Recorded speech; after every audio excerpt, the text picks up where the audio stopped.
This film will continue the story of green fodder silage, focusing on silos of various designs.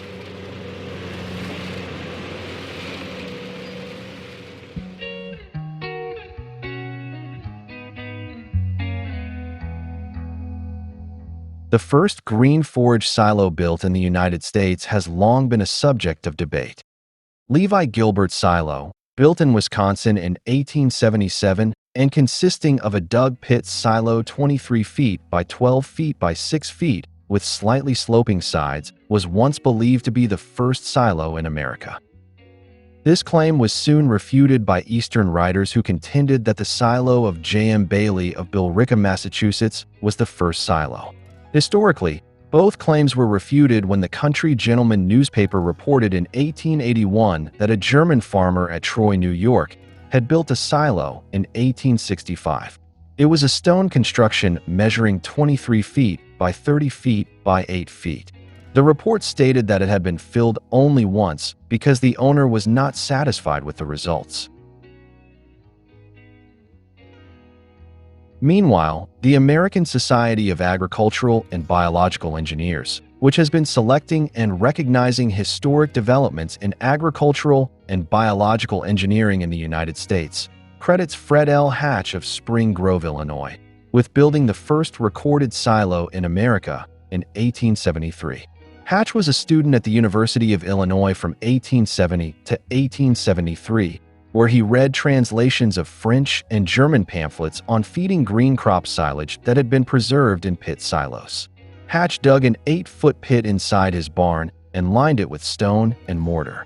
He then constructed a wooden extension over the pit, making the entire silo 10 by 16 by 24 feet high, 8 feet below ground and 16 feet above ground. Thus, Hatch's silo had both an above-ground and an underground section, essentially a tower silo. He filled it with corn well in the dent that was cut into 2-inch pieces and thoroughly packed. Some spoilage was caused by the inability to pack the feed tightly in the corners, but Hatch stated that he was pleased with the results of the experiment and continued to use the silo until 1919. This tower silo was actually erected before any trench silos were made in the USA. The University of Wisconsin awarded Fred Hatch honorable recognition in 1918 for his leadership in agricultural thought and practice. The same American Society of Agricultural and Biological Engineers honors Francis Morris Silo, built in 1876 in Oakland Manor, Maryland. A plaque dedicated to the structure and the man at Oakland Manor reads, "In 1876, Francis Morris built brick silos in his barn and introduced the practice of making corn silage in the United States. His further experiments developed the use of earthen trenches and thereby significantly contributed to the development of American agriculture." Since Mr. Morris is a pioneer of silage in America, and many writers claim that he was the first in the United States to fill a silo with green fodder, it is necessary to tell more about this gentleman. To understand the scale of Francis Morris's activities, it should be said that his estate at Oakland Manor occupied about 1,700 acres. In a normal year, his wheat crop was 5,000 bushels, and his corn was as good. The meadows produced over 200 tons of hay a year. The livestock consisted of 50 horses and mules, 100 head of cattle, 500 sheep, and 50 hogs. And since everything was managed on business principles, Morris rightly considered his earth silos to be the most important objects on the farm. Morris's first silos were in the basement of a barn with brick walls. He planted his corn on August 1st, 1876, and harvested it at the end of October. The corn was cut with a mower, cut in 1-inch pieces, and added to wheat straw.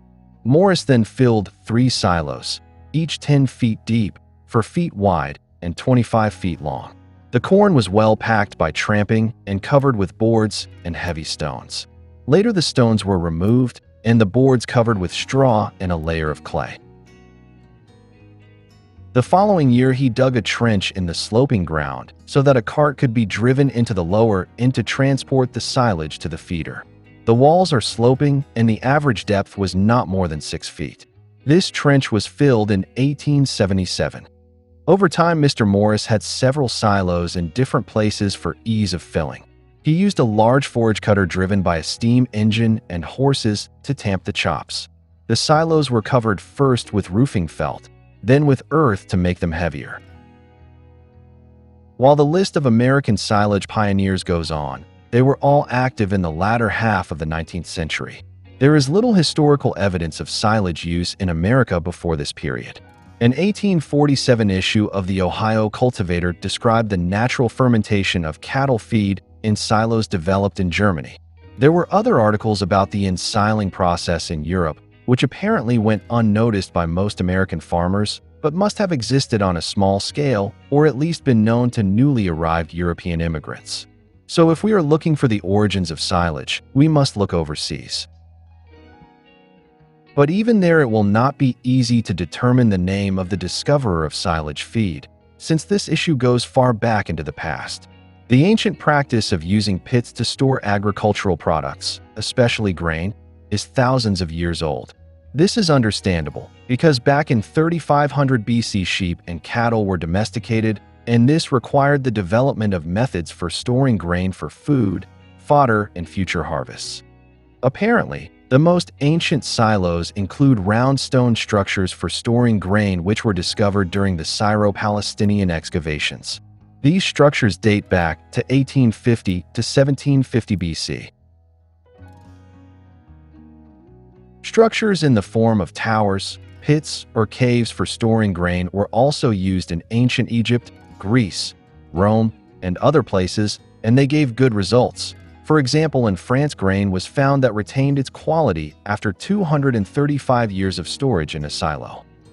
But this is all about storing dry grain. As for storing green fodder in pits by preserving it through fermentation, it is known that the Roman ruler Julius Caesar used this technology to store provisions and fodder during his campaign in Gaul, 58 to 50 BC. Caesar stored peas, beans, clover, cabbage, and other green crops in pits 6 to 10 feet deep, which were lined and covered with stones. The location of these pits was marked for use on the return journey.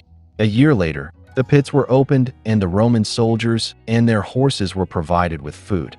These pits, unlike field crops, were not easily discovered by the conquered Teutonic tribes. The system of ensiling provisions has been long known and practiced by the natives of the South Sea Islands. In many of the islands of the South Pacific, the natural products of the soil, such as coconuts, breadfruit, bananas, taro, and yams, were almost the only means of subsistence, and as a year of plenty was often followed by a year of great scarcity, the inhabitants provided for the latter season by preserving the surplus of the former. For this purpose, a large rectangular pit, 6 feet or 7 feet deep, was dug in the ground, and its sides were well lined with thick leaves. The fruits or vegetables were then stripped and thrown into the pit, which was then covered with a large quantity of leaves and heavy large stones. Such provisions could be kept for up to 3 years.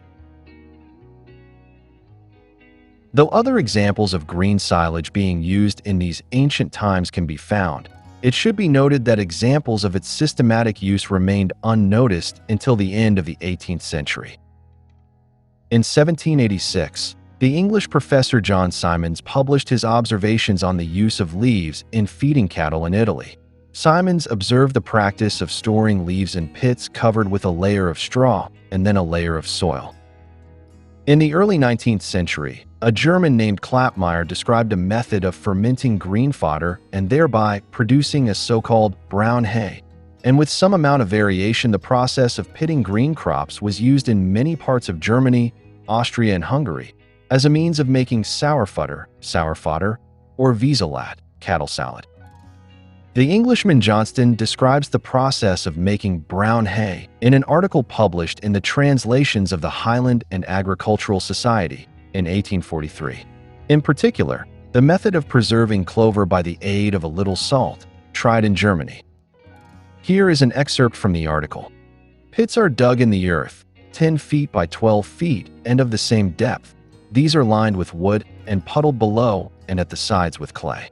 They may obviously be made to any other suitable dimensions and may be lined with brick. Into this pit the green crop of grass, clover or vetches, is put just as it is cut. 400 or 500 weights are introduced at a time, sprinkled with salt at the rate of 1 pound for each 100 weight. And if the weather and consequently the crop be dry, 2 or 3 quarts of water to each 100 weight should be sprinkled over every successive layer. Each layer is thus salted, watered if necessary, and trodden in succession till the pit is perfectly full. When the pit is full, the topmost layer is well salted, the whole then covered with boards or a well-fitting lid, and upon these a foot and half of earth, for the more perfect exclusion of the air. A pit 10 feet square, and as many deep, will hold about 5 tons of fresh grass, and each pit should, if possible, be filled in not less than 2 days. When covered up, the grass speedily heats and ferments, and after the lapse of about 6 days, when the fermentation has ceased, the whole has sunk to about 1/2 of its original bulk. When the first fermentation has ceased, the lid may be removed, the pit again filled with fresh grass, trodden in, salted, and covered as before.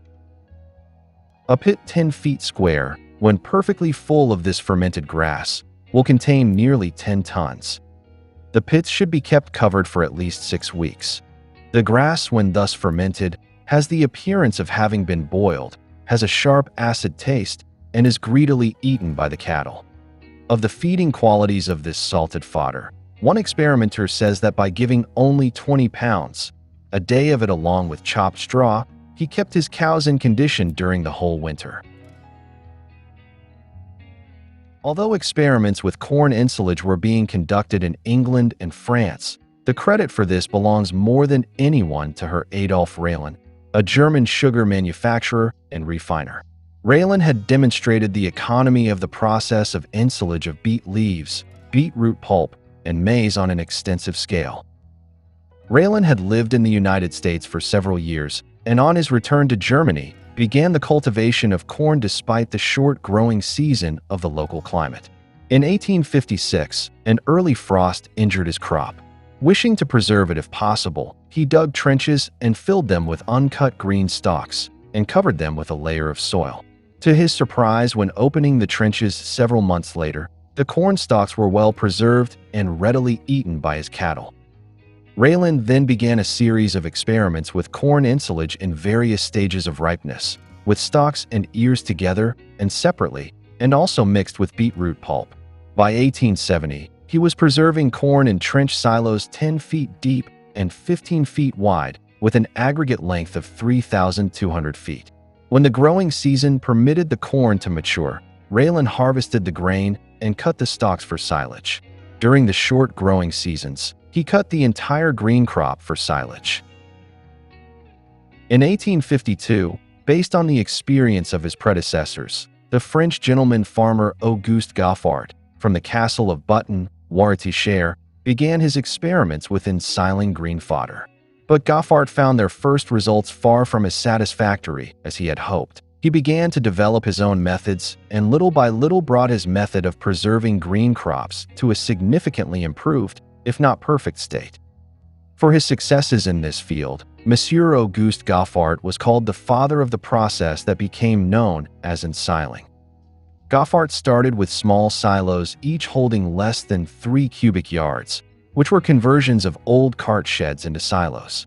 He then went on to build others larger and larger, until his green feed storage exceeded 1,000 tons per year. Goffart built several silos along with large cattle sheds directly opposite the silos. One of his buildings consisted of 3 silos combined together, each about 16.5 feet wide, the same in height, half being below and half above ground, and about 40 feet long. The walls were straight, with a semicircle at each end. He also made changes to the shape of the silos, preferring his silos to be elliptical. This made it easier to pack the silage into the corners, which was always a problem with rectangular silos. The shapes and smooth walls also allowed the silage to settle better during fermentation, and the overall structure was stronger. On this subject, Goffart said in his communication to the Farmer's Dinner of January 1876, "Having observed that the angles of my old silos constituted weak points, where the fodder did not settle evenly, and where its preservation was not so good, I replaced the right angles by obtuse angles. The inconvenience disappeared. Thanks to this simple modification, the angles no longer present the exceptional damage, which goes on increasing with time. But then I found an even still further improvement from the ends being rounded, and so I subsequently recommended elliptical silos. Goffart published the results of his work with instructions for beginning silage producers in a book that was published in 1877. This book was translated by Mr. J.B. Brown and published at New York in 1879.